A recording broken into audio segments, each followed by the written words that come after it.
One of the things that I'm always striving to do in our process, in our business, is to improve communication. Communication is key. I say that all the time. I learned a little bit about that when I worked in television. You're constantly in communication. I remember working on one of the TV shows and being so annoyed because the contractor called me every day, and I thought, this is crazy.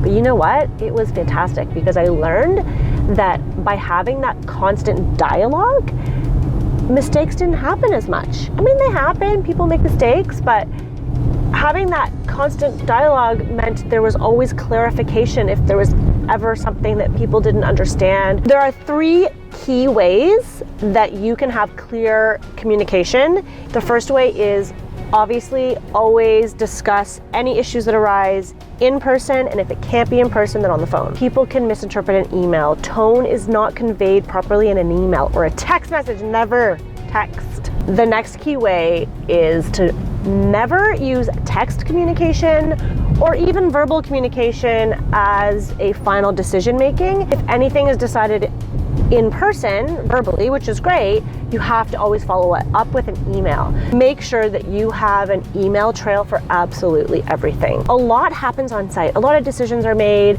A lot of changes are made. Like, okay, yeah, let's do this. The contractor suggests something. You say, well, I don't like that. What about this? Come up with a great solution. Awesome. Everyone moves ahead. Weeks pass, months pass. Someone asks you a question about, well, why did we do that bulkhead? And why is that extra money?